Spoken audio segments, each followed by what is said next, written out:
Vous êtes le champion. C'est parce que vous êtes le champion que vous êtes là.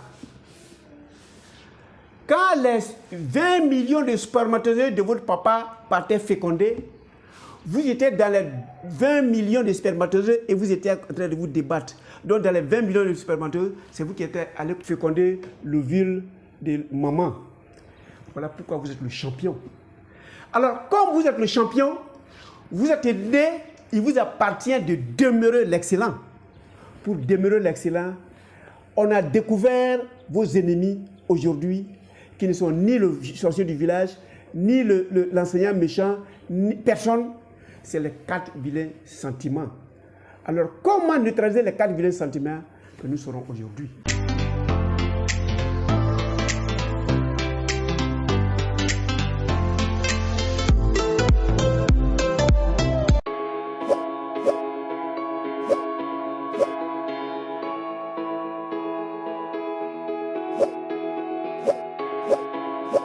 Bienvenue à Objectif Santé, votre chaîne de bien-être, qui vous permettra de prendre conscience de ce qui vous faisait échouer, de neutraliser, de recommencer, quel que soit votre âge, quelle que soit votre situation, et de gagner. Je suis Docteur Nature. Je m'en fait découvrir la médecine de la santé. Si vous vous mettez à appliquer cette médecine de la santé, vous allez réussir dans tous les coups à sortir vos talents, à l'exprimer, à être excellent où que vous soyez. Chacun de nous sur cette terre a une mission et chacun doit réaliser sa mission avant de repartir. Si tu ne réalises pas ta mission et que tu te refuses dans le salon du voisin, dans le salon du grand-père, en train d'attendre l'héritage, tu as échoué. Tu es venu pour une mission. Tu dois prendre conscience de cette mission, tu dois réaliser cette mission et tu repartiras dans ton paradis très à l'aise. Alors, comment neutraliser désormais les ennemis que nous connaissons qui contribuent à nous faire échouer? La peur est peut-être un ennemi. Le peureux, c'est celui qui a tout perdu d'avance. Si j'écoutais celui qui m'a accompagné dans la brousse, je ne serais même plus allé dans la brousse parce qu'il avait peur du noir, il avait peur de la dame, il avait peur de ceux qui s'en vont soigner. Il avait tellement de raisons de ne pas partir. Donc, si je le suivais, je n'allais pas me réaliser. Donc, comment neutraliser la peur? Cette joie excessive, il faut savoir raison garder. Quelle que soit la joie, si tu extrapoles les limites, ça va aller vers l'ostentation. Alors que l'ostentation est un élément qui vous foudroie comme un éclair. La tristesse. Perdre fait partie du quotidien d'un individu. Tu ne dois pas t'agripper à la perte de quelque chose et puis croire que la vie, il n'y a plus d'aventure. Si, il y en a. C'est toi qui as voulu suivre l'élément qui va te faire échouer, mais ce n'est pas la peur elle-même. La colère.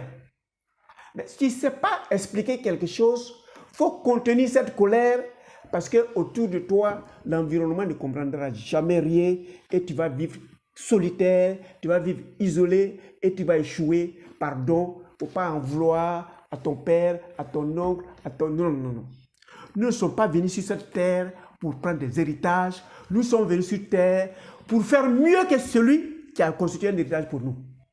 Alors, nous allons visualiser les 4 méthodes de neutralisation de ces 4 vilains sentiments et nous allons conclure dans la 5e vidéo. Le premier vilain sentiment, c'est la joie excessive. Mais comment une joie peut être excessive? Je connais un couple que j'ai même suivi. Ils ont eu besoin de 7 ans avant de concevoir. Ils ont eu les premières filles après 7 ans de mariage. Et je sais ce que ça les a coûté pour avoir cet enfant. Surtout la dame, qu'on traitait de tout. Et quand ils ont eu cet enfant, elle était tellement heureuse qu'elle allait au-delà de la norme. Elle n'a pas pu garder raison. Et elle nous invite tous au baptême de l'enfant. Évidemment, très heureux, nous tous, nous y étions. Mais elle était tellement heureuse qu'elle exhibait son enfant comme un trophée.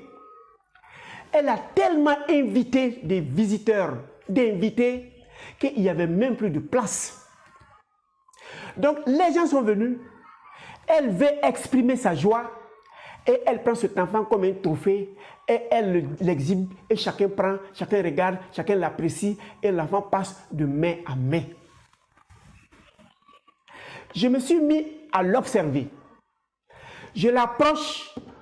Madame, c'est toi qui es heureuse. L'enfant ne vit pas ta fête là. Il faut protéger ton enfant. Elle me dit, mais c'est mon trophée. Il faut qu'on voit que moi aussi je peux accoucher. Que faut-il faire pour contenir cette joie excessive? La joie excessive est liée à l'élément terre, dans la matière. Donc c'est la matière qui nous permet de contenir notre joie excessive.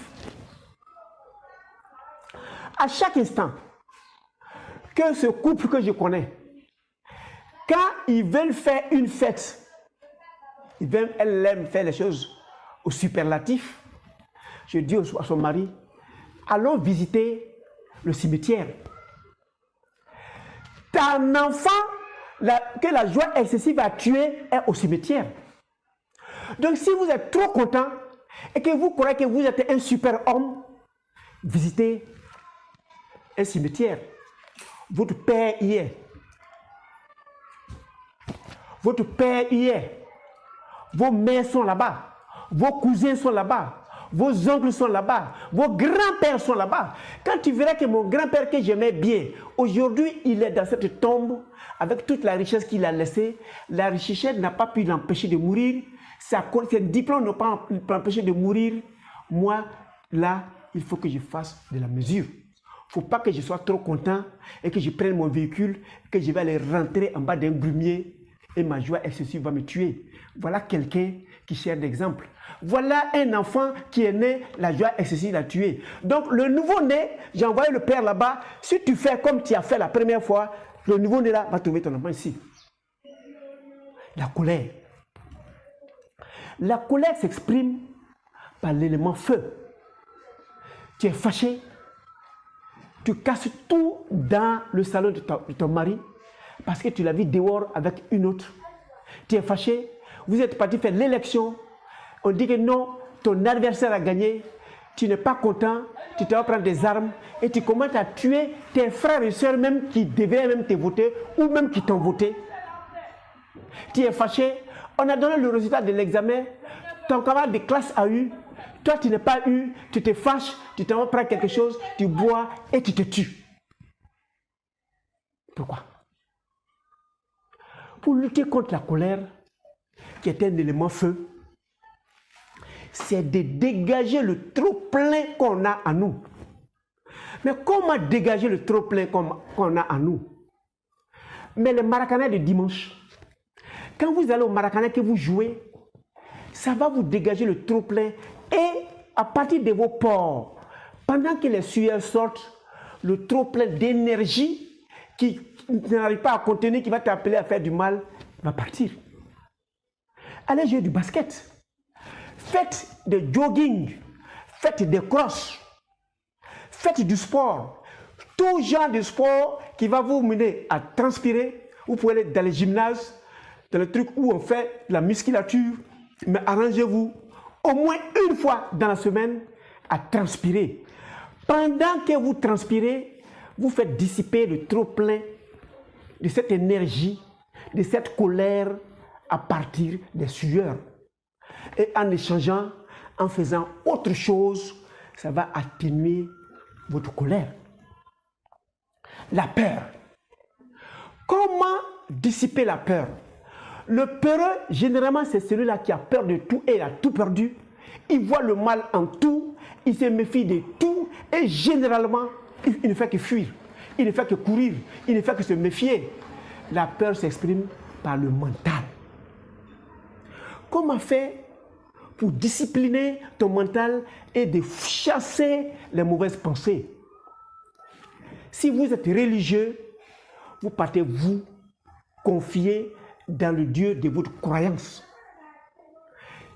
Vous êtes chrétien, vous partez à l'église, vous faites vos prières, vous faites vos chapelets, vous êtes musulman, vous allez à la mosquée, vous faites vos prières, vous faites vos chapelets, vous lisez votre Coran, vous êtes un juif, vous allez aux synagogues, vous faites vos prières. Pendant que vous êtes en train de faire vos chapelets, vous chassez les mauvaises pensées qui vous amènent à voir le mal partout et même entendre les sons qui n'existent pas, à voir des silhouettes qui n'existent pas. Donc quand vous allez aller vous confier au Dieu de votre croyance, si vous êtes un spirituel, vous allez voir votre cosmos, vous rentrez en vous, vous faites votre méditation, vous faites votre mantra, et quand vous faites votre mantra, la pensée, l'élément R est changé par d'autres éléments R venant de votre spiritualité, de votre degré de spiritualité, du Dieu de votre croyance. Et pendant que vous êtes en train de lire le livre saint, tentez de savoir le contenu de ce qui est dit dans la Bible, dans la Torah ou dans le Coran ou dans vos livres spirituels. Si vous cherchez à comprendre la pensée négative, la pensée noire qui était en train de te décémer va sortir et sera remplacée par une pensée positive et vous allez vous sentir à l'aise, relaxé parce que ce mauvais sentiment qui est la peur est parti. Le quatrième mauvais sentiment, c'est la tristesse. Celui qui est triste, il a perdu quelque chose. Il a peut-être échoué à l'examen. Il a peut-être perdu sa femme. Il a peut-être perdu son emploi. Il a peut-être perdu de l'argent. Donc, l'isolation, la perte de quelque chose fait que l'individu croit qu'il n'y a plus d'espoir. On dit l'espoir fait vivre. Lui n'a plus d'espoir. Il rentre à l'eux. Il est dans son petit coin. Il ne veut pas qu'on le dérange. Il n'a plus confiance en quelqu'un. Il s'assoit et il pleure. Il coule de larmes. Donc, il sort de l'eau. Et cette eau, maintenant, sort à partir des yeux. Pour ne pas que tu avances à d'autres supports extérieurs qui vont te détruire, tu vas faire de la natation. La natation, c'est quoi? La terre-mère, c'est le ventre de la terre-mère.